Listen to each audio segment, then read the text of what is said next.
So obviously, this is a YouTube channel about film, right? I talk about film, I recommend movies for you guys to watch, I give you guys suggestions for double features. But this channel isn't just about that. I don't want it to be just another film channel. I want this to be a channel where I talk to you guys about different ways that you can bring people together through film, the social aspect. Because honestly, film can become a pretty lonely hobby. It's very easy to end up sitting by yourself in your room just watching movies. And I think that any opportunity that you can take to watch a movie with somebody else is a movie that you should be seizing. I don't want you to watch my double features at home by yourself. I want you to invite a big gang over, a big group of friends, and throw a party, But not all parties are created equal. And sometimes you gotta have something big to look forward to.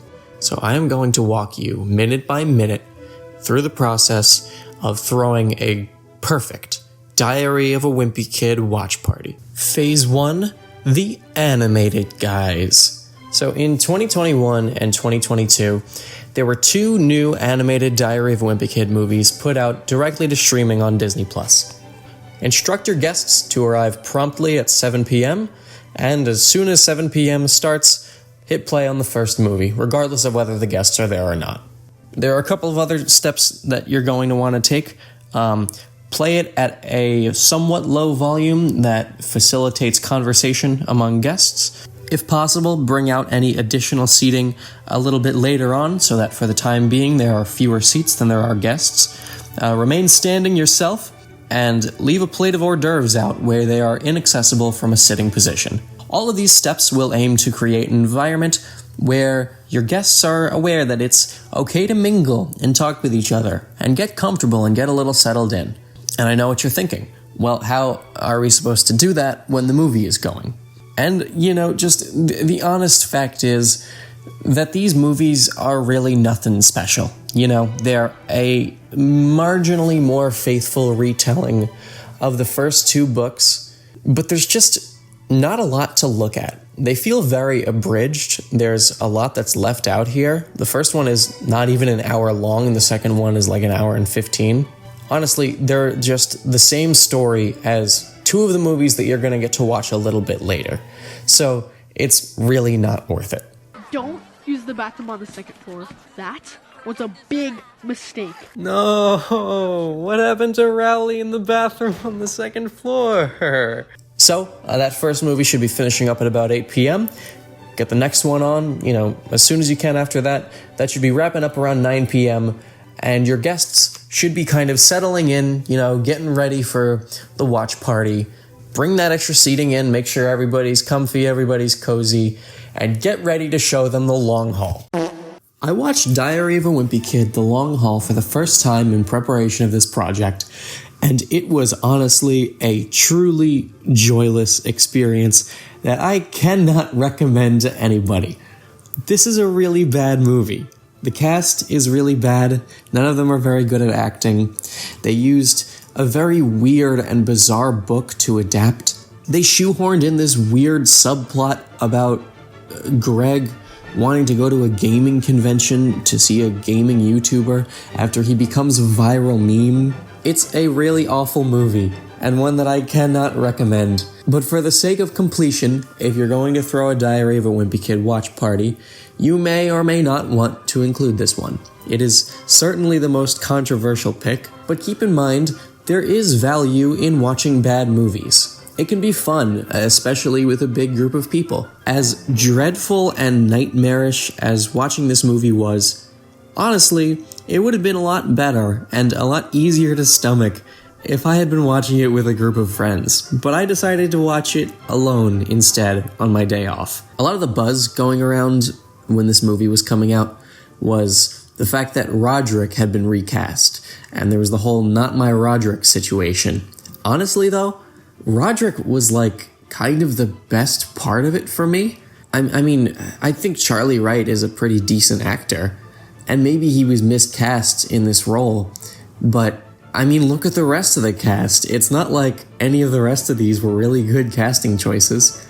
It's a different type of portrayal of Roderick, but it's one that definitely feels a bit more in line with the goofier tone that this movie is going for. And he delivered some of his comedic lines really well, actually. It definitely got a couple of chuckles out of me. So if you do choose to include this movie in your marathon, have fun with it. Encourage commentary from the guests, because it's going to be one of the only ways to make it easier to watch. And if you do that, the movie should be wrapping up at around 10:45 p.m. Those first three movies were of varying degrees of quality, but let me tell you, it is smooth sailing from here on out, because we have officially arrived at the original trilogy, here on known as the Orig Tridge. So in this first installment, simply titled Diary of a Wimpy Kid, Greg Heffley is starting his first year of middle school, 6th grade, and he struggles to keep up with his best friend, Rowley Jefferson. A simple fable, masterfully executed. Greg is very concerned with his own popularity and his own status in middle school. And Rowley really isn't. He's a character that doesn't care what anybody else thinks of him and does whatever he wants and is just himself. And this is eventually what tears the two apart. Greg is clearly embarrassed of Rowley and thinks that he's going to hold him back in middle school. So he sort of cuts him loose over the story, and Rowley ends up going on to do better than Greg does. And Greg learns an important lesson about keeping your friends close and accepting them for who they are, and about valuing yourself more than anything else. There are a lot of really good one-liners in this movie. All the way! You're like a machine! This is a terrible place. I will beat you up just like I did in kindergarten and 4th grade. I also really dig Zach Gordon's performance as Greg Heffley in this movie. He really does an incredible job of breathing life into this character. Something that is not lost on a lot of older viewers that watch this movie are the Patrick Bateman parallels with Greg. Both are incredibly obsessed with image and status. Both are incredibly self-obsessed. Both are most likely sociopaths. Now, it's not a perfect film. Very solid movie, one that I find myself coming back to quite a bit. But one thing that I didn't really like about it was how it uses the character of Fregley. I guess this isn't so much an issue with the movie as it's kind of an issue in the book that it was adapted from as well. But I feel like this is a story that is all about being yourself and being the person that you want to be. And the movie does this juxtaposition thing with Greg and Rowley, where Rowley is a character that behaves and dresses the way that he wants to and does the things that he's interested in, and he doesn't care if anybody, thinks that that's not cool or whatever. Greg, on the other hand, is incredibly insecure and is always concerned with what other people are going to think of him, to the point that he is embarrassed to be friends with Rowley. And so the narrative is pretty clearly saying, don't be like Greg, be like Rowley.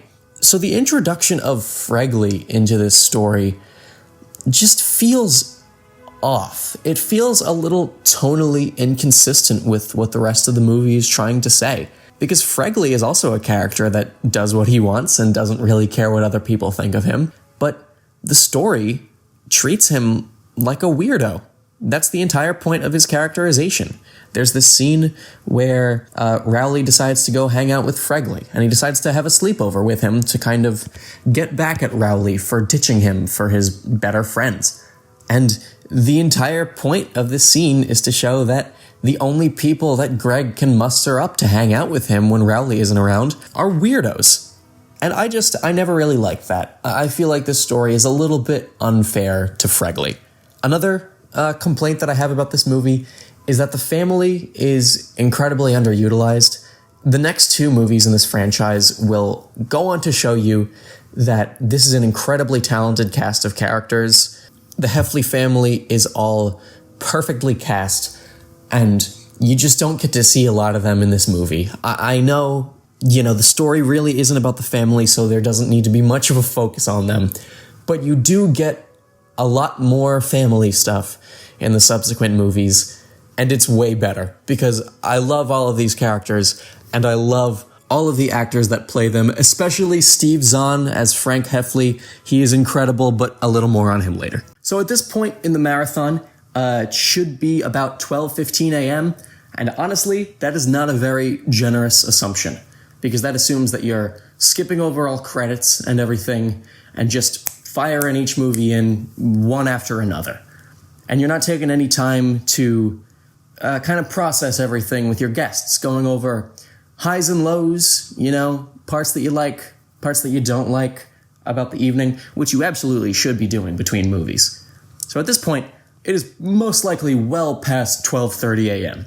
Now, most people would probably be getting kind of tired at this point, and as the host of this function, it's your responsibility to make sure that these people are alive, awake, alert, enthusiastic all night.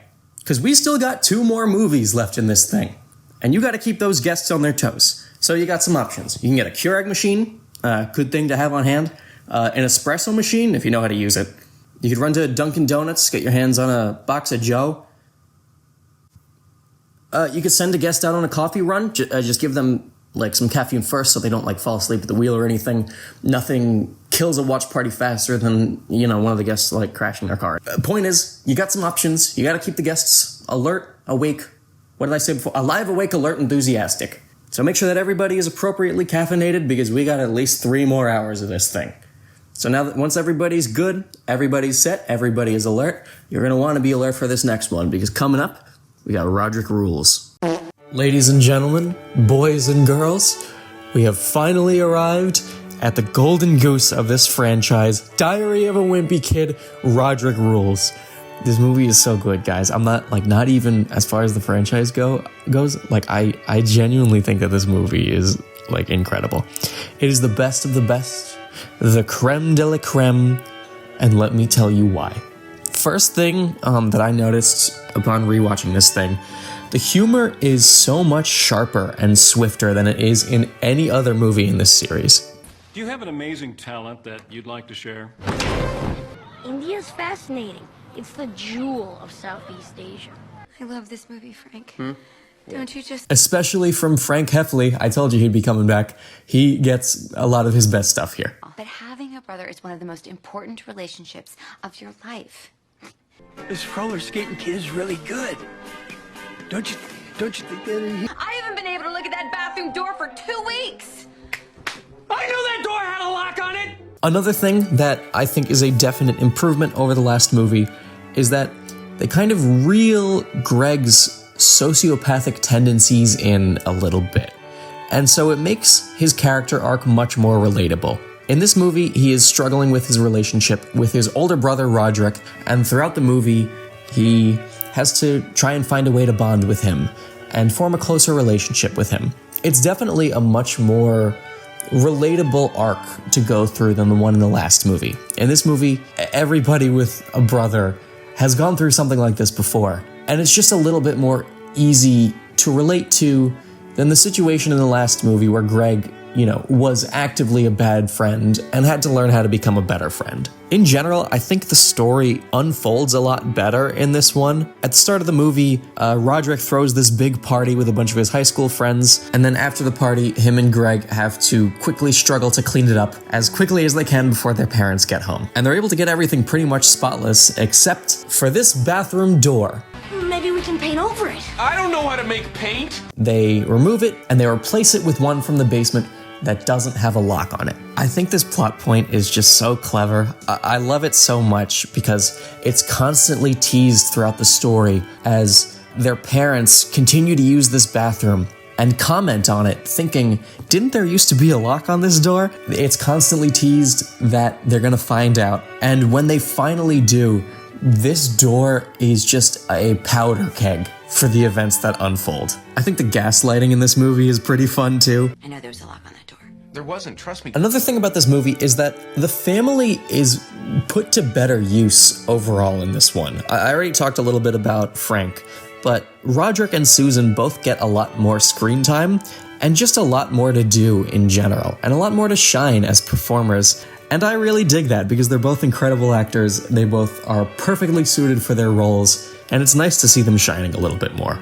There's this one line from Chirag that I like. I guess your unappealing older brother was right about you.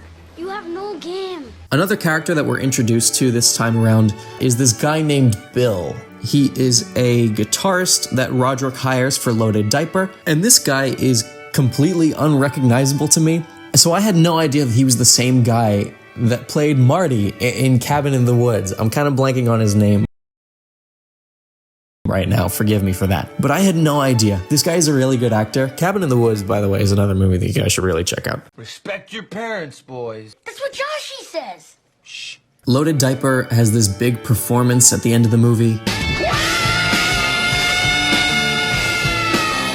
I've been thinking this about Roderick for a pretty long time. Do you guys think that he gives Metal Kid?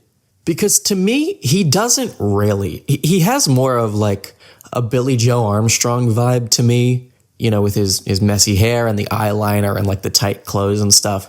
It feels more like he has kind of a punk vibe than like a metal vibe. But Loaded Diaper is specifically referred to as a metal band. I believe that's the case in the movies, but definitely in the books, they're described as a metal band. You know, that's definitely evident from the song that they play at the end. It does feel like a metal song, little more like an 80s like hair metal kind of song, kind of like a Def Leppard or like a Scorpions kind of thing. But as a character, Roderick honestly feels more punk than metal, which doesn't, you know, completely take you out of the movie. It definitely makes sense. You know, a lot of high school bands, their members aren't, you know, their music tastes don't like specifically like line up perfectly all the time.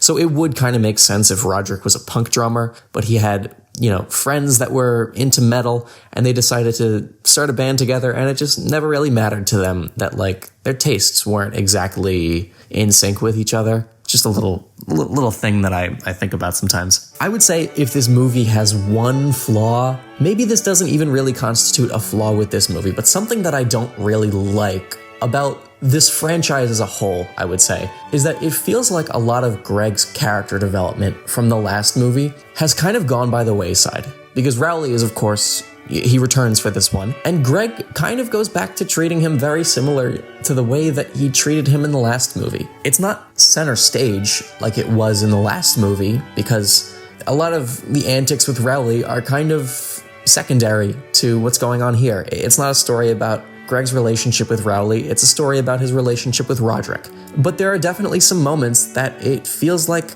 that's exactly what Greg would have done in the last movie, before he went through the whole thing with Rowley. And personally, I don't really like it. You know, it's fine for this movie, but when you watch these movies back to back, it just kind of feels like the events of the first movie didn't leave much of an impact on Greg, or at least as much as you would like to think that they did. That's about all that I have to say about this movie, aside from the fact that I do think it's really weird that the director of this is the same guy that directed The Long Haul. So that's a pretty weird title to hold, that you were the director of the best and worst movies in this franchise.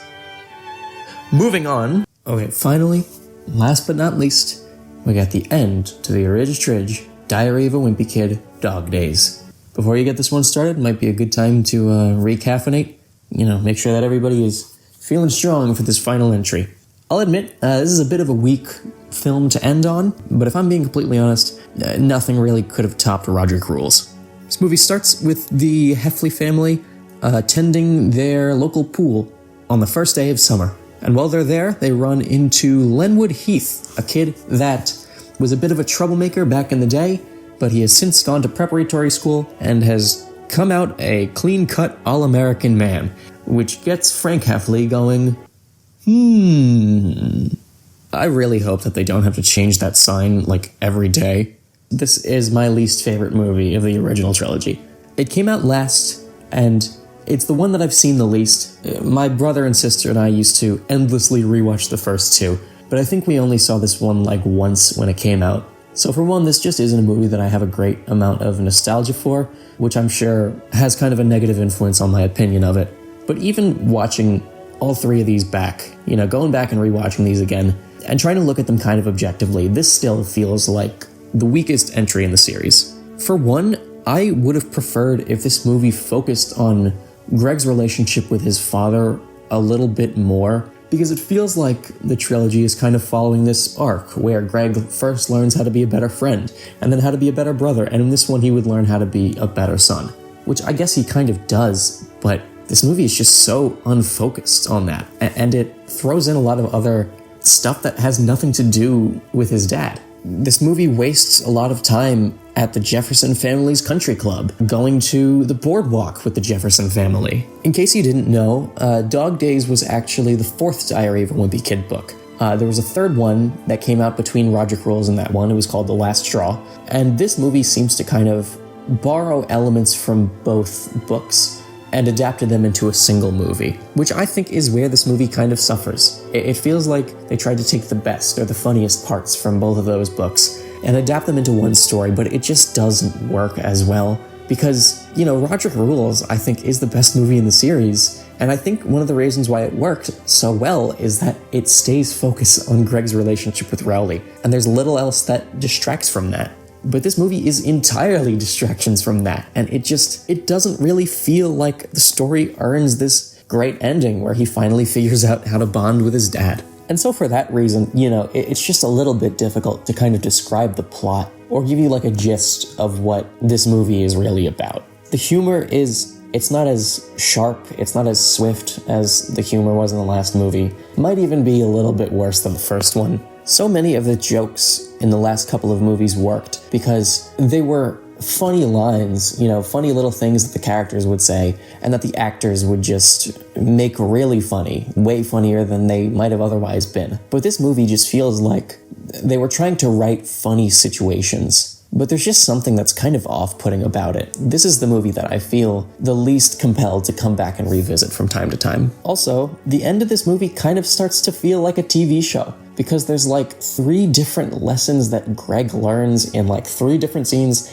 that all feel like they could have been the end of the movie. And that's what I mean about this movie feeling unfocused. It has basically 3 different endings, and none of them are particularly climactic. So you just get like 3 kind of half-assed endings to a movie that really should have just had 1. I didn't hate this movie. You know, I know that it has its defenders, and I would definitely take a Dog Days over like a long haul any day of the week. It's just really not my favorite, and I think that it is a significant step down since the last one. It's just kind of lifeless. Like, look at Roderick's hair in this one. That's not right. But while you're watching this one, try to keep your spirits high. You know, it's pretty fun. It's got some solid jokes, even if they're not on par with the rest of the franchise. It's not a bad movie. Give it a chance.